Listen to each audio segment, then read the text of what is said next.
Bonjour à toutes et à tous. Nouveau CQFR comme tous les matins, donc un CQFR bien chargé pour le coup parce qu'il y a eu une actualité NBA assez conséquente cette nuit, Shai, avec une demande de transfert qu'on n'avait pas forcément, en tout cas moi je n'avais pas forcément vu venir, celle de James Harden. Alors c'est pas tout à fait une demande de transfert.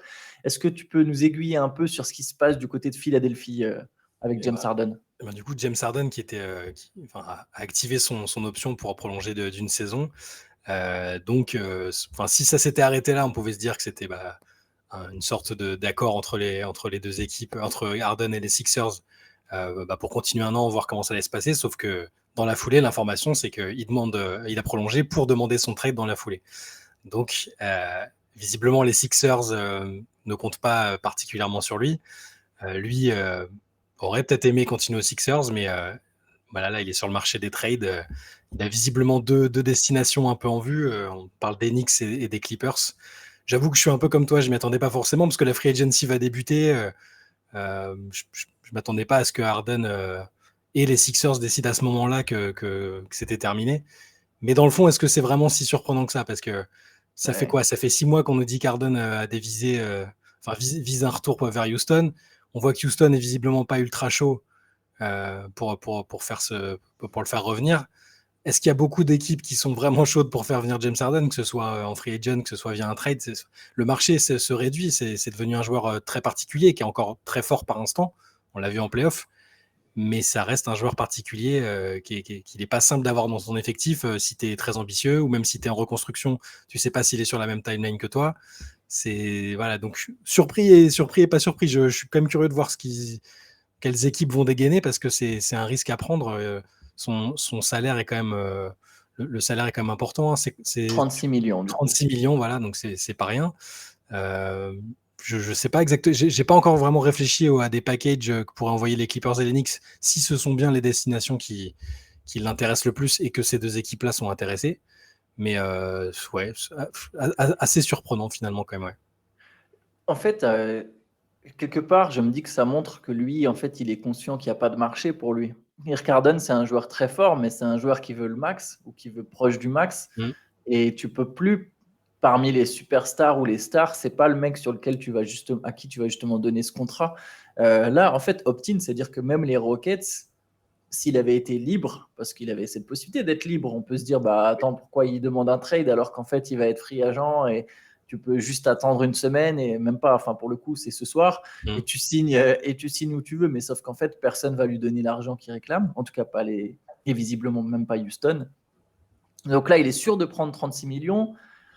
Et voilà, en demandant son trade ou en travaillant avec les Sixers sur son trade, bah, il peut plus ou moins choisir un peu sa destination. Euh, pour des packages, alors pour les Knicks, j'ai pas réfléchi. Je pense que les Clippers, ça tournerait autour de. Les Clippers ont l'avantage d'avoir plein de role players qui sont Mm. payés entre 10 et 20 millions la saison. Donc si tu en attaches deux, par définition, tu dois pouvoir arriver à 36 millions.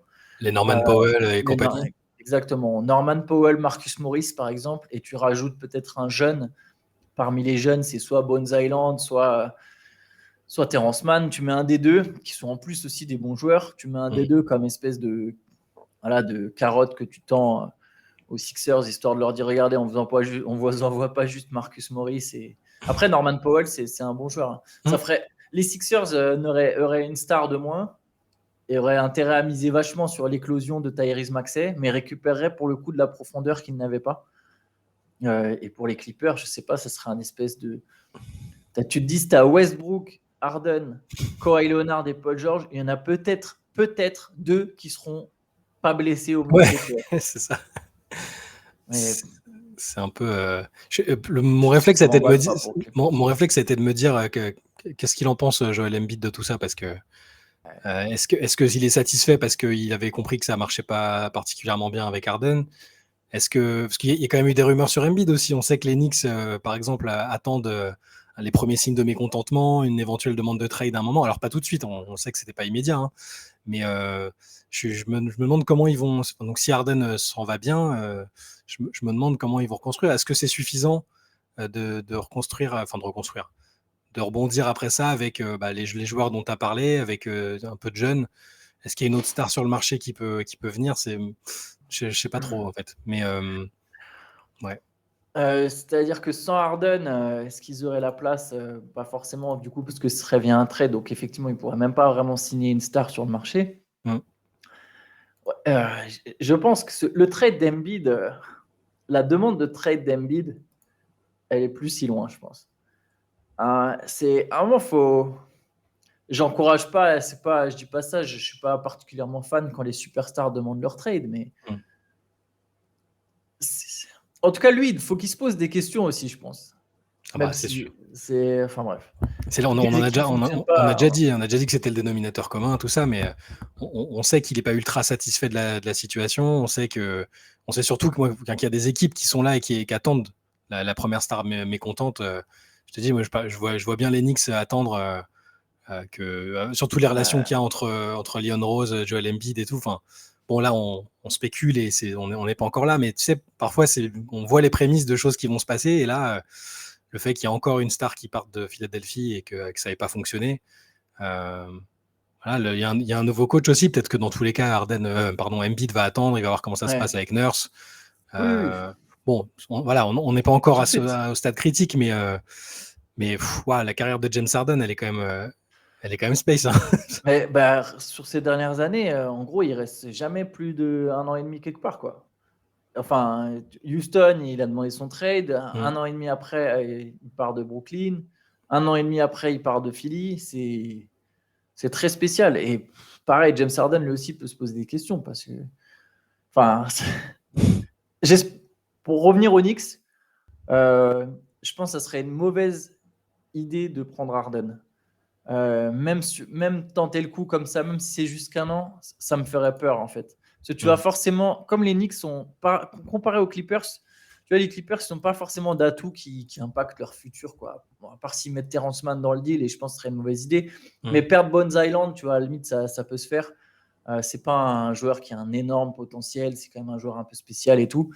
Les Knicks, le problème, c'est qu'ils ont des jeunes.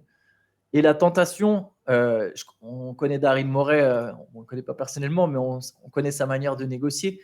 C'est un requin. Tu as des jeunes, il va aller te chercher. En fait, il va aller chercher tes atouts. Il va te dire non, mais c'est ça ou c'est ta seule manière de faire le deal. Tu es obligé de faire monter les enchères parce que c'est presque injuste, mais parce que tu as plus d'atouts à proposer, tu te retrouves à formuler une offre plus conséquente que celle que pourraient par exemple formuler les Clippers qui n'ont même pas de pic. Les Knicks, ils ont des pics. Ils ont Emmanuel Quickley, ils ont Obi Toppin. Alors, ils ont bien sûr le contrat d'Evan Fournier. Tu vois, il y a d'autres choses dont ils ne se servent plus à refourguer, mais des Quentin Grimes, il y aurait forcément un de ces mecs-là qui partirait dans le deal, je pense. Mitchell Robinson, non. Mitchell Robinson, je pense que c'est trop. Il y a déjà un pivot. Il y a déjà un pivot en plus. Puis je pense là, les Knicks, ils mettraient un veto, mais tu sais, tu serais, je sais pas, soit un Toppin, soit un Quickley, soit un Pick, soit un Quentin Grimes. Alors, Quentin Grimes, j'imagine Thibodeau, il mettrait son veto, mais. Quentin Grimes, pardon. Ah non, je ne moquais pas ça. Je repensais juste au fait que Thibodeau avait bloqué le trade de Donovan Mitchell. Je pensais déjà aux commentaires. Voilà. Bah, tes prononciations, c'est la légende du CQFR. Tu sais bien que les gens t'attendent au tournant. Donc Quentin Grimes. Mais bref, si j'étais les Knicks, honnêtement, je mettrais aucun de ces mecs-là pour un trade d'Harden. Je suis même pas sûr qu'Harden, ça fit bien avec Bronson sur le terrain. Il aime trop avoir la balle, il défend pas. Tu aurais 2 arrières petits, même si Bronson, Harden n'est pas petit, mais il défend pas comme un mec de sa taille de toute façon. Bronson, il est courageux, il défend pas non plus comme un mec de sa taille, mais j'aimerais vraiment pas l'avoir avec Harden. Je sais pas. Barrett aurait encore moins de ballons.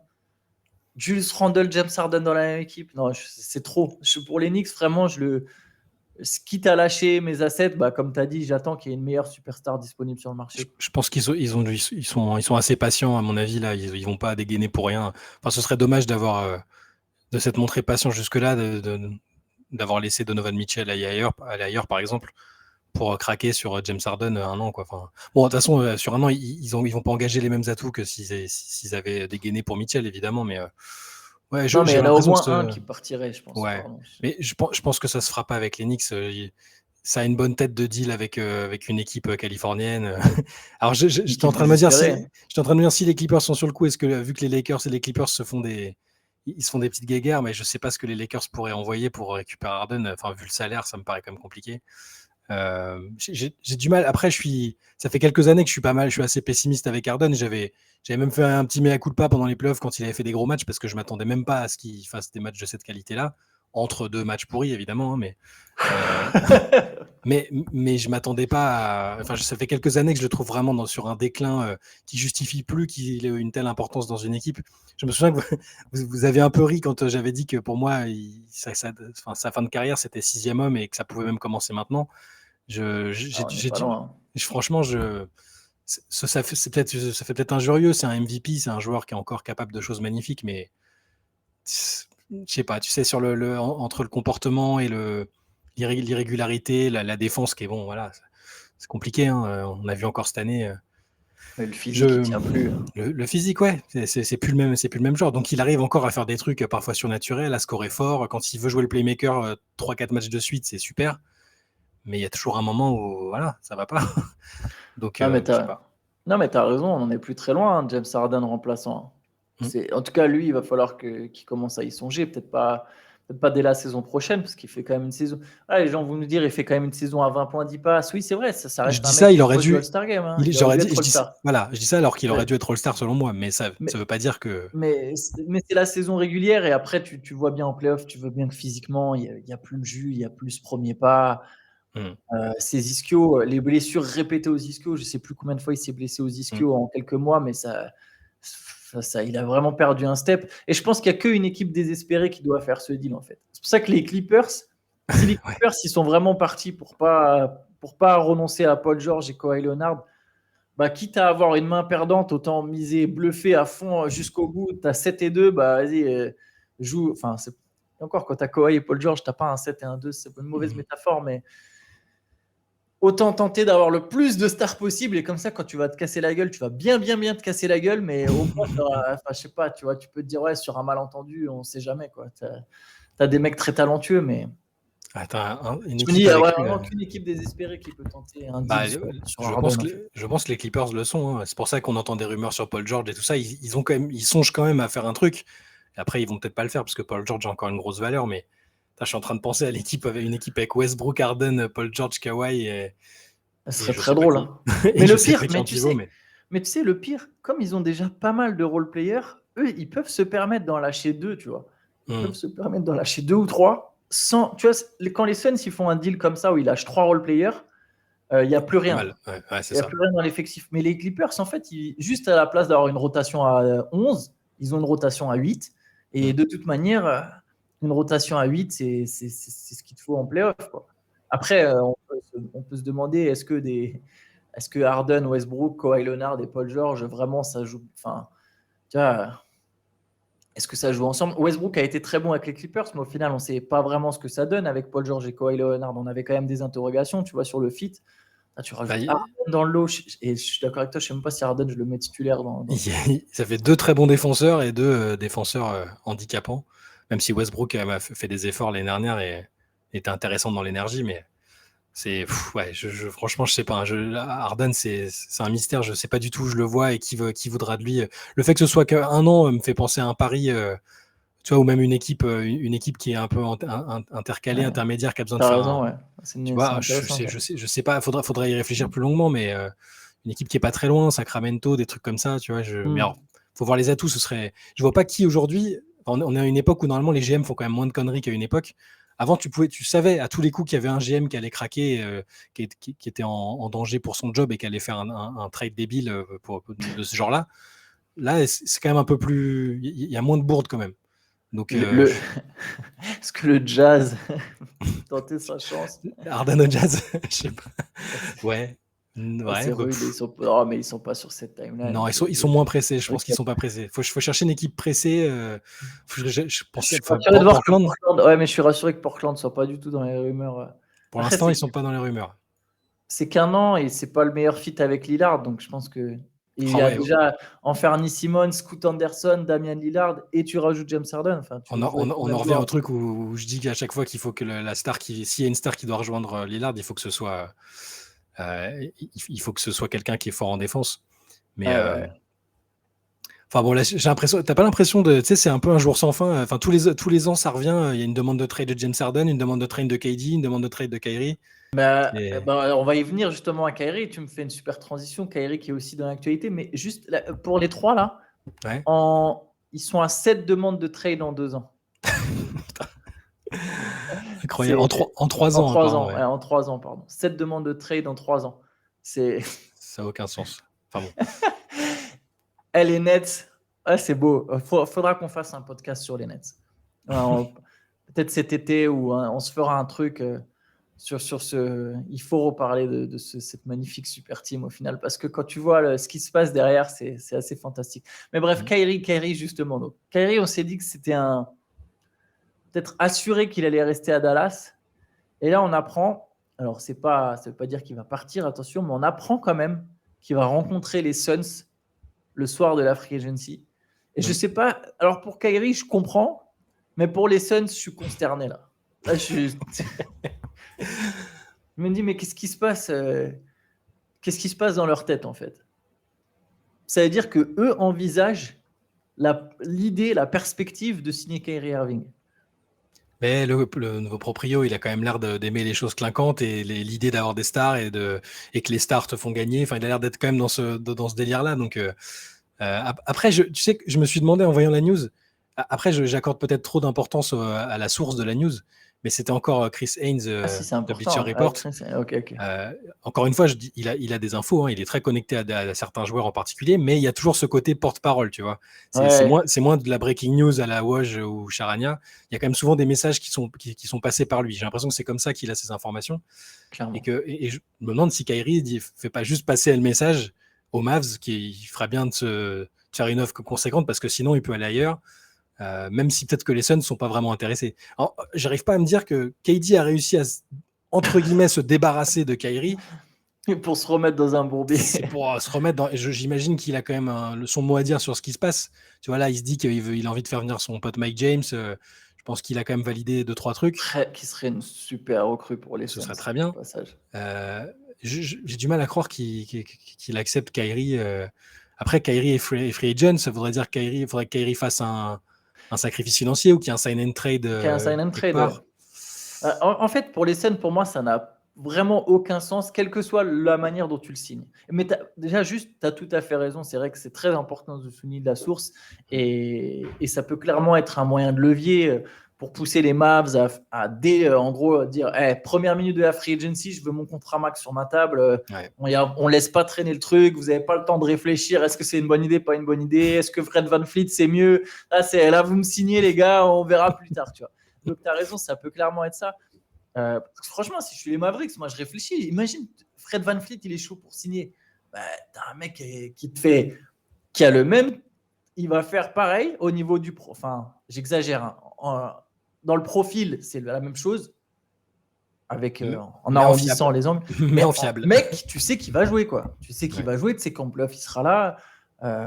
Il va même se donner plus en défense. Enfin, il y aura pas de pétage de câble. Enfin, je sais pas, tu vois. Donc, je peux y réfléchir. Je me dis, qui t'a donné un contrat max? Pourquoi je le donne à Kyrie? Tu vois, autant le donner à Fred VanVleet. Donc, bon, ça peut être cette idée de dire, réfléchissez pas trop. Mais en tout cas, imaginons maintenant que ce soit vrai et tout, que les Suns, c'est un intérêt pour Kyrie. Je capte pas. Si tu le fais signer pas cher, ok, c'est bien, tu as une superstar pas chère, tu as ta 4e superstar. Mais ça veut dire que c'est qui entre Bill et Booker qui joue poste 3? Je comprends pas comment tu défends avec les trois, en fait.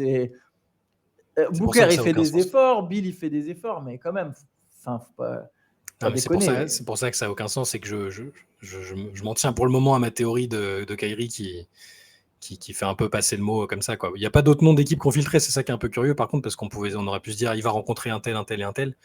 Là, je pense qu'il n'y a pas beaucoup d'équipes qui sont intéressées. Mais c'est sûr et certain, parce que pour toutes les raisons qu'on a évoquées, il n'y a personne de sensé qui se dit...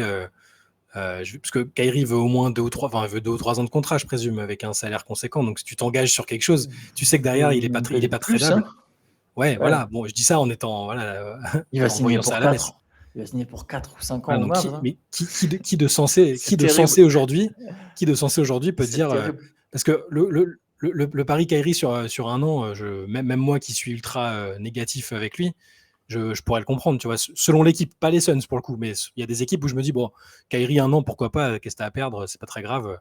Mais pour les Suns, ça a vraiment aucun sens. Enfin, sur la construction de l'équipe, c'est pas là qu'ils ont besoin de joueurs. Je comprendrais pas du tout. Mais tu sais, en plus, pour cette histoire de rumeur, Kyrie qui signerait pour le minimum, par exemple, parce qu'il n'y a que le minimum vétéran que les Suns peuvent offrir. C'est impossible, en fait, en vérité. Il ne le fera pas. Même lui, ça, il ne le fera pas.